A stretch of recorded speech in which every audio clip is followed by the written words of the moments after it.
Next, we are going to see how we can make complex sentence out of two or more simple sentences. Complex sentence यानी मिश्रित वाक्य वह sentence है जिसमें एक principal clause मुख्य उपवाक्य होता है तथा अन्य सब ऑर्डिनेट क्लॉज यानी आश्रित, सबऑर्डिनेट मीन्स आश्रित, सबऑर्डिनेट क्लॉज आश्रित उपवाक्य होते हैं, एक प्रिंसिपल और बाकी सब subordinate.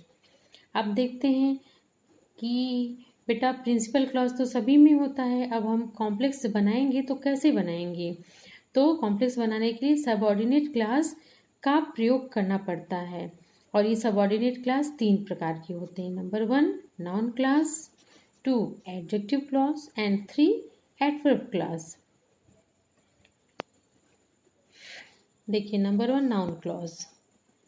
Noun clause noun clause निम्न 5 कार्य करते हैं। Subject to the verb. अब सब्जेक्ट टू द वर्ब में देखिए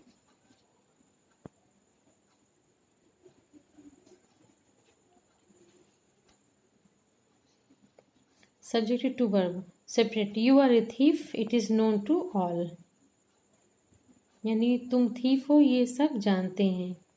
that you are a thief is known to all, ये सब्जेक्ट टू वर्ब हो गया। That you are a thief is known to all. Next आता है object to verb. Ram is a dull boy, every teacher knows it. Object to the verb, every teacher knows that Ram is a dull boy.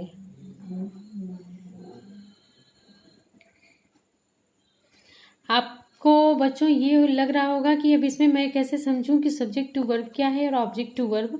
फिर से देखते हैं इसको, देखिए separate. You are a thief यानी you are a thief, ये एक main sentence है, यानी सब्जेक्ट यू है ना। सब्जेक्ट क्या है, यू है। और it is known to all, यानी ये सब जानते हैं।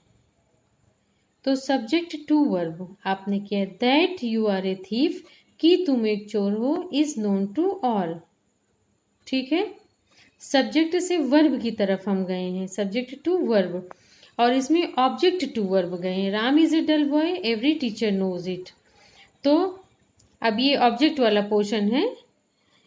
राम तो सब्जेक्ट था, एवरी टीचर नोज ये ऑब्जेक्ट का पोर्शन है। तो every teacher knows that Ram is a dull boy, ये ऑब्जेक्ट टू वर्ब हो गया। Complement to a verb, complement means पूरक। Complement to a verb, Ram too has failed in the examination, the reason is the carelessness. ये complement to a verb यानी verb का पूरक। तो इसका देखिए किस तरह हुआ है। The reason of Ram's failure in the examination is that he is careless, यानी the reason of Ram's failure, failed का फेल्योर बन गया यानी असफलता। The reason of Ram's failure in the examination is that he is careless, कि वो केयरलेस है।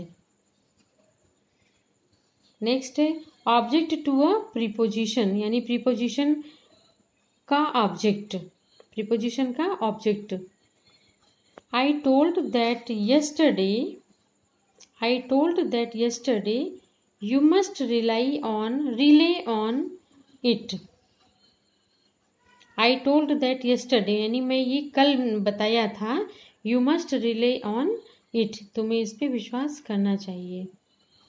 देखिए combined, you must rely on यानी तुम्हें इस पे विश्वास करना चाहिए। What I told you yesterday, you must rely means भी विश्वास होता है। You must rely on what I told you yesterday. Next है case in apposition to a noun. Case in apposition to a noun. Apposition means होता है placing together or near. Apposition means placing together या near यानी पास पास रखना। Case in apposition to a noun. Gandhi ji was shot dead, full stop. The news spread all over the country like a wildfire. तो the news that Gandhi ji was shotted spread all over the country like a wild fire. Comma करके हमने इनकी सारी qualities को लिख दिया है।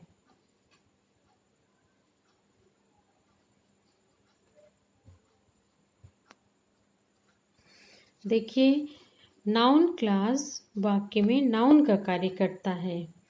Who, which, why, what, when, that आदि के द्वारा जब नाउन क्लास बनाए जाते हैं तो इनका हिंदी में कोई ऐसा शब्द होता है जो कहाँ से आरंभ होता है ना। नाउन क्लास बनाने के लिए हम वो WH वाले सारे वर्ड्स का इस्तेमाल होता है और दैट भी उसी में होता है।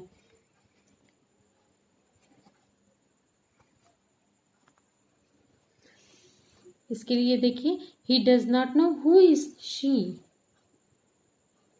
वह नहीं जानता हु इज शी यानी वह कौन है। He does not know who she is.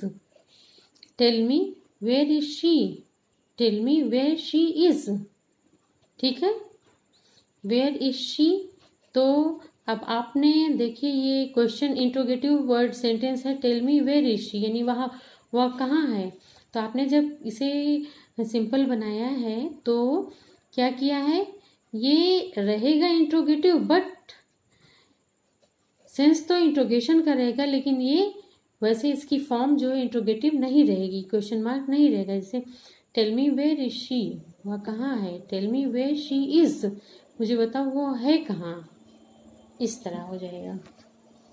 ये तो था बेटा नाउन क्लास का प्रयोग करना।